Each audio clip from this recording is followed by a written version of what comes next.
Ok, hermanos, vamos a abrir nuestras Biblias aquí en el libro de Isaías. Isaías capítulo 35. Voy a comenzar aquí esta mañana.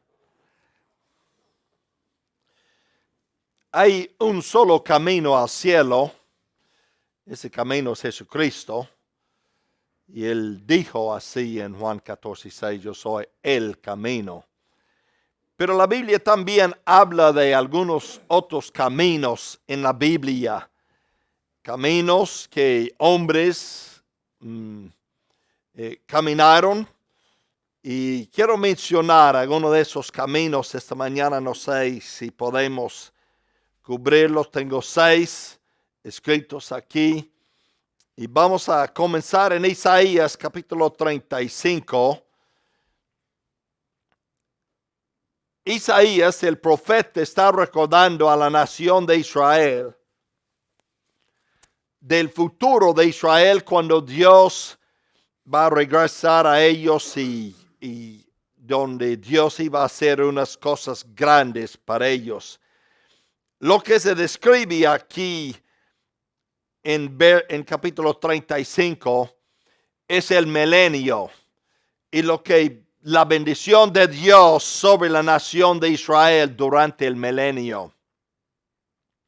Eso va a ser un tiempo, hermanos, cuando Dios levanta la maldición de la tierra.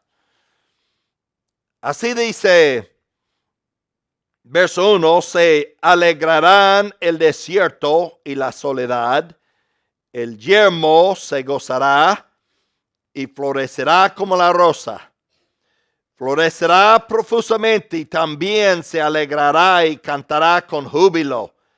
La gloria del Líbano le será dada, la hermosura del Carmelo y de Sarón.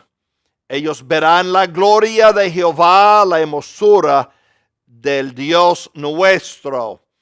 En ese día Jesucristo va a estar sentado sobre su trono en Jerusalén en su gloria.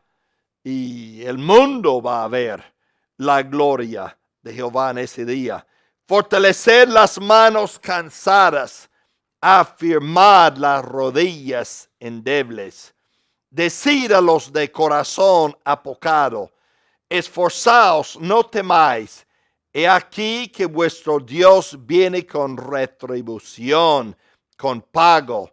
Dios mismo vendrá y os salvará.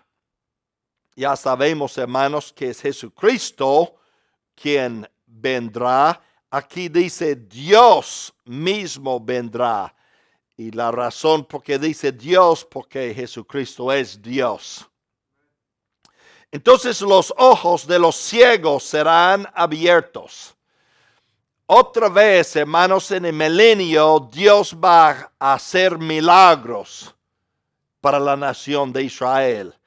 Como cuando Cristo estuvo aquí en la tierra, andando, sanando, dando vista a los ciegos. Otra vez lo va a hacer entre la nación de Israel durante el milenio. Y así Isaías dice, los ojos de los ciegos serán abiertos, los oídos de los sordos se abrirán. Entonces el cojo saltará como un ciervo y cantará la lengua del mudo, porque aguas serán cavadas en el desierto y torrentes en la soledad. El lugar seco se convertirá en estanque, el sequedal en manaderos de aguas, en la morada de chacales, en su guarida. Será lugar de cañas y juncos, y habrá allí calzada y camino, y será llamado, ¿qué dice, hermanos? Camino de santidad. No pasará inmundo por él, sino que él mismo estará con ellos. El que anduviere en ese camino, por torpe que sea, no se extraviará.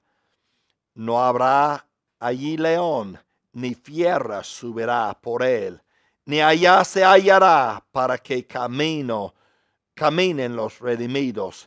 Y los redimidos de Jehová volverán y vendrán acción con alegría, con gozo perpetuo será sobre sus cabezas, y tendrán gozo y alegría, y huirán la tristeza y el gemido. Qué día hermoso para los cristianos y para la nación de Israel durante el milenio, esos 1000 años de perfecta paz.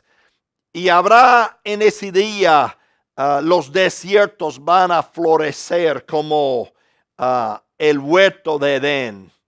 Va a ser un día hermoso, un día de mucha bendición.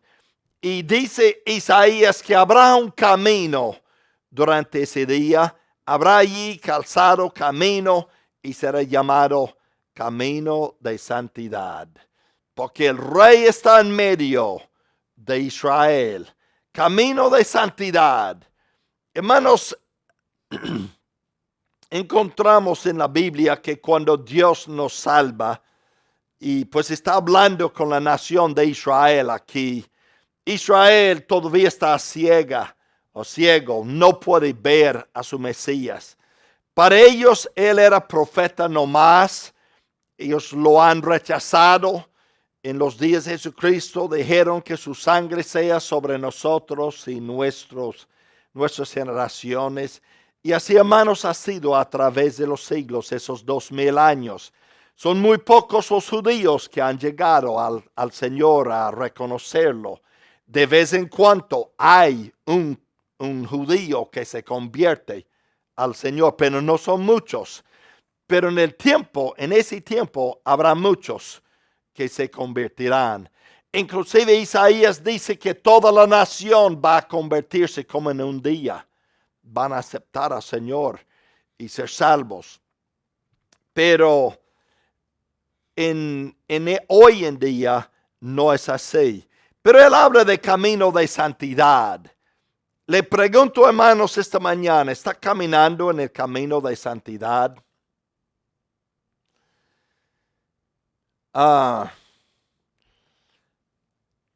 Camino de santidad. Cuando Dios nos salvó, Él pone en el corazón del creyente de vivir una vida santa. Dios es santo. Y Dios quiere que sus hijos sean santos. Y así declara en el Nuevo Testamento. Y el plan de Dios es que caminemos en el camino de santidad. Nuestra santificación es un proceso. Vamos al Nuevo Testamento ahora. Ya que hemos sido salvos por la gracia de Dios, vamos a 1 Tesalonicenses.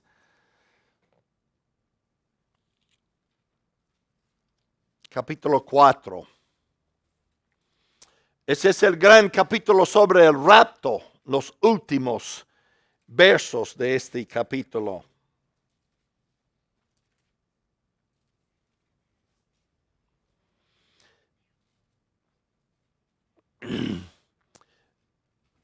Verso 1. Por lo demás, hermanos, os rogamos, exhortamos en el Señor Jesús, y de la manera que aprendisteis de nosotros, como os conviene conduciros y agradar a Dios, así abundéis más y más, porque ya sabéis qué instrucciones os dimos por el Señor Jesús. Pues la voluntad de Dios es que vuestra santificación. ¿Qué es la voluntad de Dios para nosotros hoy en día? Nuestra santificación. Que vivamos santamente. Porque Dios nos ha declarado santos en nuestro Señor Jesucristo. Entonces Dios quiere que nuestro caminar sea un camino de santidad. Pues la voluntad de Dios es vuestra santificación, que os apartéis de fornicación, que cada uno de vosotros sepa tener su propia esposa en santidad y honor, no en pasión de concupiscencia. Ese es como el mundo anda. Ellos no andan en el camino de santidad.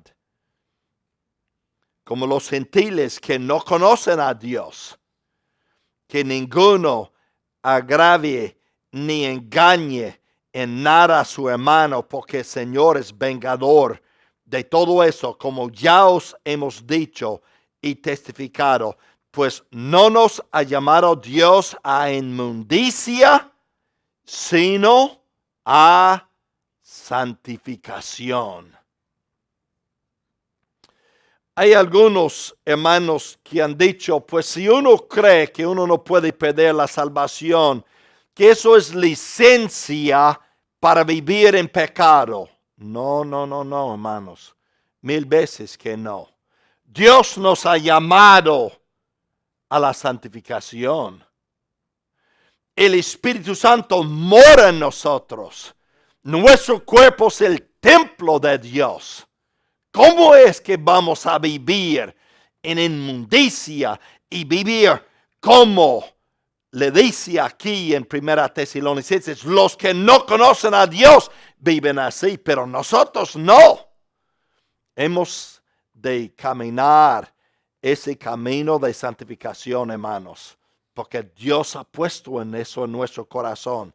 Vamos allí de Pedro, el primer libro de Pedro,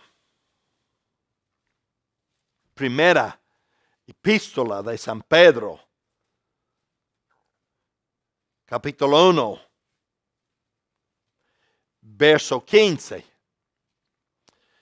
Eso de Tesalonicenses eran las palabras del apóstol Pablo por medio de la inspiración del Espíritu Santo. Ahora tenemos las palabras de Pedro por medio de la inspiración del Espíritu Santo. Verso 15. Sino como aquel que os llamó es santo. ¿Quién es el que nos llamó? Dios, Cristo, Dios. Él es santo. Sed, eso hermanos es imperativo, es un mandato. Sed también vosotros santos en toda vuestra manera de vivir. Porque escrito está, sed santos, porque yo soy santo. Entonces, hermanos, hoy en día, en ese mundo, ¿qué es uno de esos caminos que hemos de caminar? El camino de la santidad. Camino de santidad. Dios quiere que ese mundo vea a Cristo en nosotros. Entonces, hermanos, nuestra vida ha de ser una vida santa. Eso no quiere decir que somos sin pecado, porque no hay nadie así. Ya después de 47 años y medio o más en el Evangelio, hermanos, yo no puedo vivir sin el pecado. Ya peco todos los días. Tengo que pedir perdón. Fallo al Señor día tras día tras día. Aunque no quiera, lo hago. Y hermanos, pero por lo menos en mí está el deseo. Ese deseo de vivir santamente y para agradar al Señor. Y aunque el deseo está allí, fallo. Pero el deseo todavía está. El anhelo de mi corazón es llegar al día cuando el Señor me dé un nuevo cuerpo, ahí en el rapto, para no pecar más contra Dios. Y eso, hermanos, es el anhelo de mi corazón. Mientras tanto, vivo en la carne y tengo que luchar contra la carne. Lo mismo que ustedes. Un pastor, un misionero, uno que es anciano, que ya bien grande, que lleva muchos años en el Señor, tiene las mismas batallas que los nuevos convertidos. Mismas tentaciones. No salen, hermanos, siguen llegando día tras día. Entonces tenemos el camino, ese camino de la santidad. Hermanos, que caminemos sobre ese camino todos los días. Metemos en ese camino a caminar. Hay otro camino que la Biblia habla y es el camino de conversión. Y eso está aquí en Hechos capítulo 9. El camino de conversión. Eso es el camino a Damasco. El camino a Damasco. Espero que todos nosotros aquí esta mañana hemos caminado sobre ese camino. Aquí, hermanos, es la historia de Saulo de Tarso. Saulo de Tarso era un hombre religioso, era un fariseo, un hombre que estudió a los pies de Gamaliel en ese día, un hombre muy estudiado, un hombre que pensaba que estaba haciendo bien cuando perseguía a la iglesia. Él odiaba el cristianismo y pensaba que ese hombre Jesús era un loco y que enseñaba en contra de Moisés y la ley. Y Saulo de Tarso fue muy aferrado al Antiguo Testamento, a la ley de la tradición de sus antepasados. Y él amaba la ley de Moisés y ya vino ese hombre que enseñó que la salvación no es por la ley, sino por la gracia. Y uno que tuvo compasión para con los pecadores en vez de llevar a las adúlteras y a los adúlteros afuera a apedrearlos, él los perdonaba.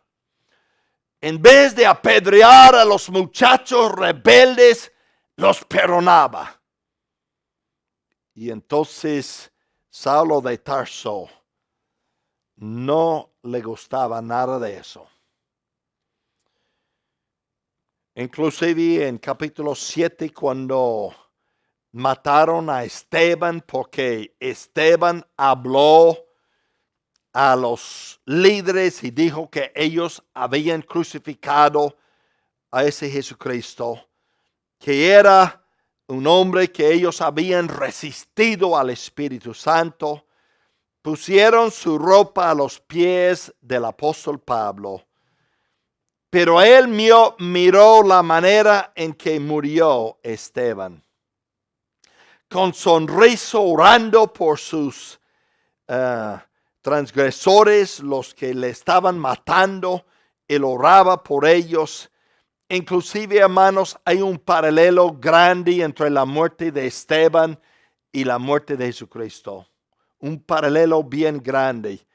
Los dos fueron acusados por testigos falsos. Los dos oraban allí lo mismo. Ya los dos fueron llenos del Espíritu Santo. Y hermanos, qué tremenda bendición que hay allí. Verso 58. Hechos 7, 58. Y echando fuera de 57. Entonces ellos, dando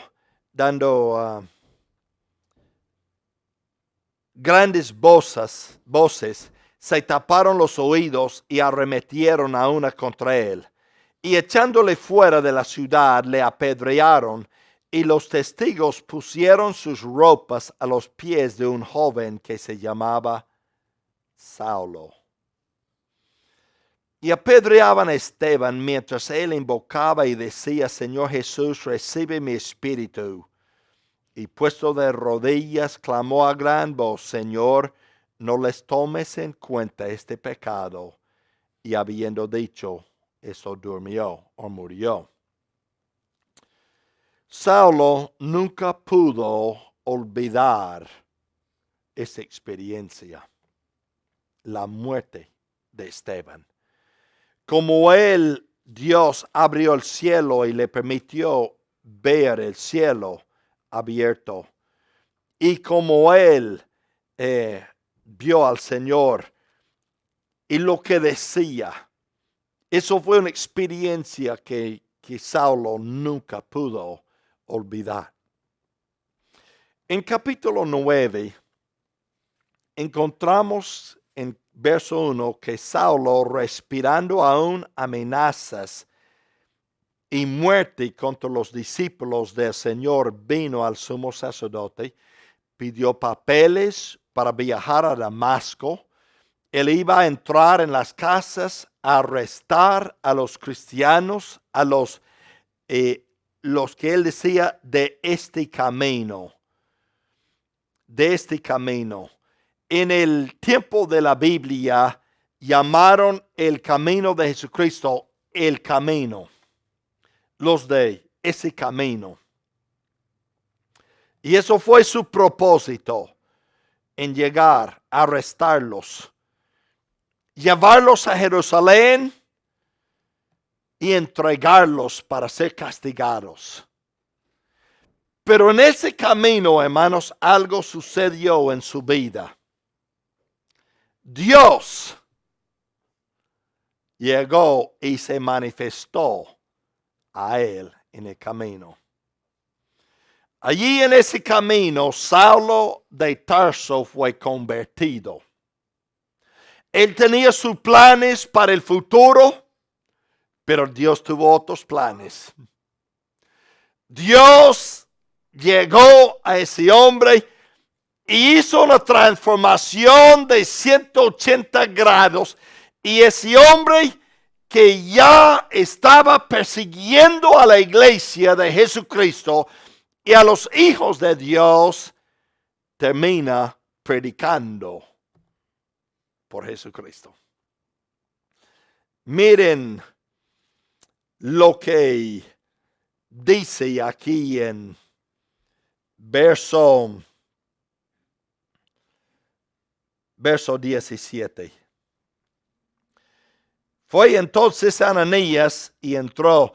Le llevaron a Saulo por la mano hasta Damasco, porque la luz que resplandeció del cielo allí lo dejó ciego por 3 días. Él vio la gloria de Dios. Y entonces cuando llegó, Dios envió a Ananías allí a hablarle. Ananías no quiso hablar con Saulo porque había escuchado lo que hacía ese hombre. Verso 17. Fue entonces Ananías, entró en la casa poniendo sobre él las manos. Dijo: hermano Saulo, el Señor Jesús que se te apareció en el camino por donde venías me ha enviado para que recibas la vista y seas lleno del Espíritu Santo. Y al momento le cayeron de los ojos como escamas, recibió al instante la vista y levantándose fue bautizado, y habiendo tomado alimento recobró fuerzas y estuvo Saulo por algunos días con los discípulos que estaban en Damasco, y enseguida predicaba a Cristo en las sinagogas. Las sinagogas eran los lugares de los judíos donde los judíos se reunían a leer las escrituras. Y él entraba primero a las sinagogas diciendo que este era el Hijo de Dios. Hermanos, ha estado en el camino de conversión por el camino de Damasco. Tenía sus planes. Tenía su futuro. Ya lo que iba a hacer. Y un día estaba en ese camino. Pero algo sucedió. Llegó Dios. Comenzó a inquietar adentro. Y ya Dios le salvó le convenció y cambió todos sus planes. Y lo que estaba pensando hacer ya no es importante. Ya está andando por otro camino hoy en día. Así fue en mi vida.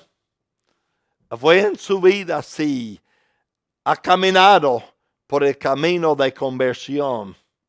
Si usted conoce a Cristo, Él le transformó, hermanos.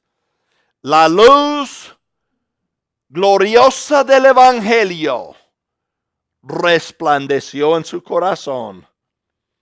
Dios quitó las escamas de sus ojos. Le dejó ver la verdad de la salvación. Y ya, en vez de andar en la tradición y la religión del pasado, como Saulo de Tarso, ya está andando en nuevo camino. Eso es el camino de la conversión. Y eso sucede en la vida de uno que es creyente hoy en día. El camino de la santidad, el camino de la conversión.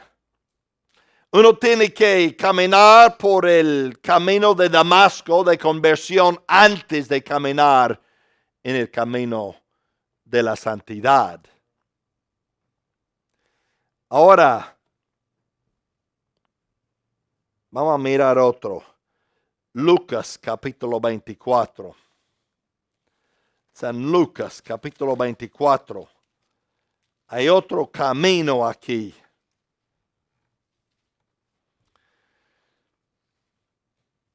El camino de la comunión. Eso es el camino a Emaús. Camino de comunión. El camino de la conversión. Y cuando uno es convertido, Dios le pone en el camino de la santidad. Pero también Dios le pone en el camino de la comunión. ¿Comunión con quién? Con su Señor, con Jesucristo. Comunión con otros creyentes. Comunión en la casa del Señor, con otros de la misma fe. El Señor nos pone en ese camino de Emaús, de comunión. El Señor resucitó. Había dos discípulos que salieron de Jerusalén y están en camino a Emaús, comenzando en verso 13. Allí, las afueras de Jerusalén, está ese lugar, Emaús. Esos dos iban juntos, hablando de lo que sucedió en Jerusalén, pensando, pues habíamos pensado que ese Jesús era el que nos iba a liberar. Ellos pensaban que Cristo había venido para establecer su reino. No, Él vino para morir. Establecer su reino viene luego. Ya 2000 años han pasado. Estamos esperando que Él venga a establecer, ya sacarnos de ese mundo. Y ya 7 años luego, después de la tribulación, establecer su reino. Pero ellos pensaban que Él había venido la primera vez de establecer su reino. Pero no. Ellos querían que Él quebrantara el yugo de Roma, de ese yugo de esclavitud que Roma tenía sobre todo el mundo. Y están hablando. Ya están decepcionados. Ay, no, eso no era.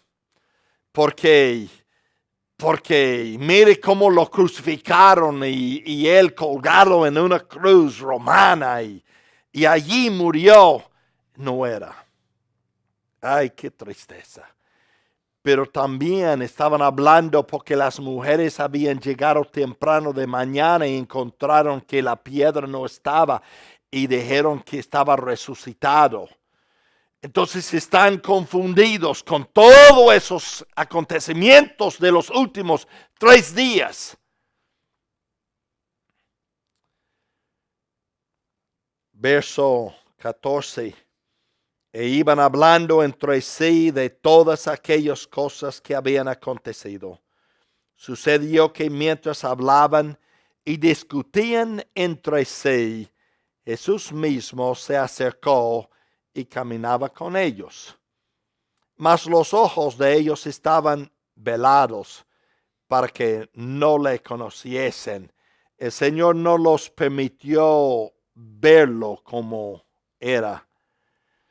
Y les dijo: ¿qué prácticas son estas que tenéis entre vosotros mismas mientras camináis?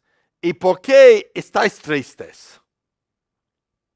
Respondiendo uno de ellos, se llamaba Cleofas, le dijo: ¿eres tú el único forastero en Jerusalén que no has sabido las cosas que en ella han acontecido en esos días? Entonces él le dijo: ¿qué cosas? ¿Qué cosas? Ellos le dijeron: de Jesús Nazareno, que fue varón, profeta, poderoso en obra, en palabra, delante de Dios, de todo el pueblo, y cómo le entregaron los principales sacerdotes, nuestros gobernantes, a sentencia de muerte y le crucificaron. Pero nosotros esperábamos que él era el que había de redimir a Israel. Y ahora, además de todo eso, hoy es ya el tercer día que esto ha acontecido.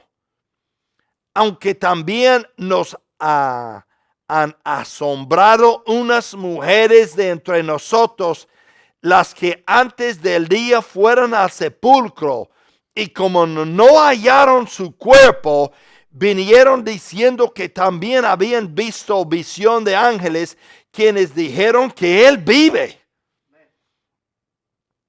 Fueron algunos de los nuestros al sepulcro y hallaron así como las mujeres habían dicho, pero a él no le vieron. Entonces él les dijo: oh insensatos y tardos de corazón para creer todo lo que los profetas han dicho. ¿No era necesario que el Cristo padeciera estas cosas y que entrara en su gloria? Ahora, verso 27. Y comenzando desde Moisés y siguiendo por todos los profetas, les declaraba en todas las escrituras lo que de él decían. Hermanos, el Nuevo Testamento está escondido en el Antiguo Testamento. El Nuevo Testamento, hermanos, es la revelación del Antiguo Testamento. Jesucristo comenzó desde Moisés y enseñó a esos dos en el camino a Emmaús todas las cosas, todo que las escrituras decían de él. Hermanos, fue un gran día en mi vida cuando tuve un pastor que comenzó a enseñarme la verdad del Nuevo Testamento a través del Antiguo Testamento. Y cuando comencé a ver a Cristo en el Antiguo Testamento, la obra de Cristo en el Antiguo Testamento, y el Antiguo Testamento llegó a ser algo vivo para mí.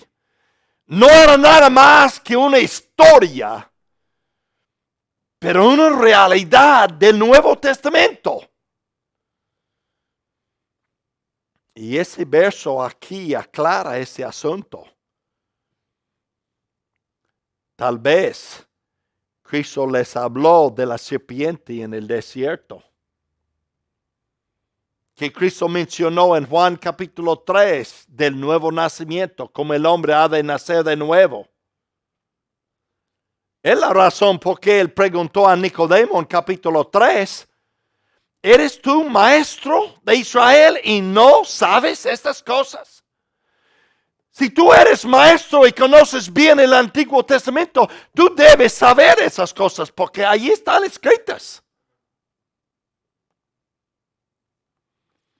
El problema es nuestra ignorancia, hermanos. El camino de comunión. Seguro que él les habló de la roca que Moisés golpeó. Y que Cristo era la roca. Y esa roca cuando fue golpeado dio agua. Cristo era la roca después de la crucifixión. Y como cuando Moisés golpeó la roca, vino un río de agua allí para refrescar a toda la nación de Israel. Hermanos, Cristo dijo en Juan capítulo 7 que de su interior correrán ríos de agua viva. Esto él habló del Espíritu Santo que había de venir. Todo eso era símbolos. Hermanos, la Pascua. Mire, a los Corintios 5:7, Cristo es nuestra Pascua. El Cordero sacrificado por nosotros. El tabernáculo. Nada más lleno el tabernáculo, hermanos, de enseñanza de Cristo, desde el principio hasta el fin. Y así, Cristo comenzó con Moisés, ya siguió por los profetas, y ya por los salmos, abriendo las escrituras en comunión. Hermanos, Dios quiere que andemos el camino de comunión con esos dos discípulos de Emaús para que Él pueda tomar las escrituras y revelar a nosotros las verdades de Él en ese libro. Un hombre no le puede iluminar ni le puede enseñar como el gran maestro que es el Espíritu Santo. Yo trato de predicar y darles las cosas que los hombres me han enseñado a través de los años, hombres que estudiaron muchos años y me enseñaron. Y qué bendición fue a mi corazón cuando vi esas verdades en la Escritura. Yo he tratado de hacer lo mismo, hermanos, con ustedes. Pero ha sido tiempos muy especiales en mi vida cuando Dios me ha mostrado a mí de las Escrituras cosas que los maestros no me habían enseñado. Dios me enseñó. Y hermanos, eso son tiempos preciosos cuando uno comienza a ver la realidad de las Escrituras. Aún con los profetas, con Jonás. ¡Ay! ¿No se acuerda de Jonás? Como Jonás estuvo en el vientre del gran pez 3 días, 3 noches. Así será el Hijo del Hombre 3 días, 3 noches en el corazón de la tierra. ¡Qué bendición, hermanos! El camino de comunión. Ya, y usted sabe, mire verso 32. Ya cuando llegaron a la ciudad, Emaús se sentaron a comer y Cristo tomó el pan, lo partió, lo bendijo. Entonces sus ojos eran abiertos. Tal vez en ese momento cuando él abrió, rompió el pan, ellos vieron sus manos. Cuando él lo hizo. Tal vez fue la manera en que él lo hizo. Pero de alguna forma sus ojos fueron abiertos y Cristo desapareció de en medio de ellos. Y mire lo que dicen, verso 32. Y se decían el uno al otro, ¿no ardía nuestro corazón en nosotros mientras nos hablaba en el camino y cuando nos abría las Escrituras? ¿No ardía nuestro corazón? Hermanos, uno sabe que es tibio de corazón, que es frío de corazón, cuando las escrituras no arden en nuestro corazón. Dios quiere que este libro, que esas escrituras lleguen a arder en nuestro corazón. Cuando llega a ser más que palabras en una página. Cuando uno está leyendo y el Espíritu Santo comienza a moverse en uno y esas palabras comienzan a resaltar y saltar de las páginas. Y, pues nunca he visto eso. He leído eso muchas veces. Ay, Señor, qué bendición. Y uno ya comienza a meditar sobre eso y eso llega a ser real a uno. Las lágrimas comienzan a correr por las mejillas. Hermanos, esto es lo que quiere hacer el Señor en nosotros. El camino de comunión, hermanos, cuando el Señor nos habla a través del Espíritu Santo que mora en nosotros. En el camino a Emaús, Cristo estuvo con esos dos allí en persona hablándoles. Pero hermanos, hoy en día en nuestras vidas, el Espíritu Santo mora en nosotros y Él quiere enseñarnos, iluminarnos y hacer arder nuestro corazón. Hermanos, para entender las Escrituras, mire verso 44. Ya el Señor está con sus discípulos. Está confirmando la resurrección en verso 39. Mirad mis manos y mis pies, que yo mismo soy. Palpad y ved, porque un espíritu no tiene carne ni huesos, como veis que yo tengo. Hermanos, Cristo no resucitó espiritualmente. Cristo resucitó físicamente en cuerpo. Los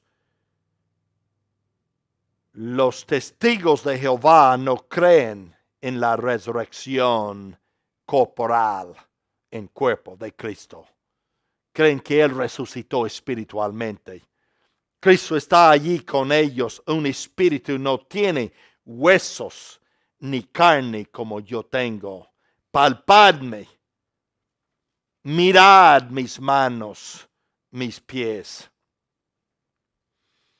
Verso 44 les dijo, estas cosas son palabras que os hablé, estando aún con vosotros, cuando era necesario se cumpliese todo lo que está escrito de mí en la ley de Moisés, en los profetas y en los salmos. Hermanos, eso fueron las tres divisiones del Antiguo Testamento en los días de Jesucristo.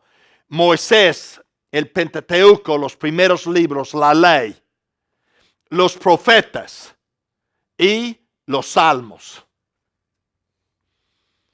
Y en los salmos eran los libros de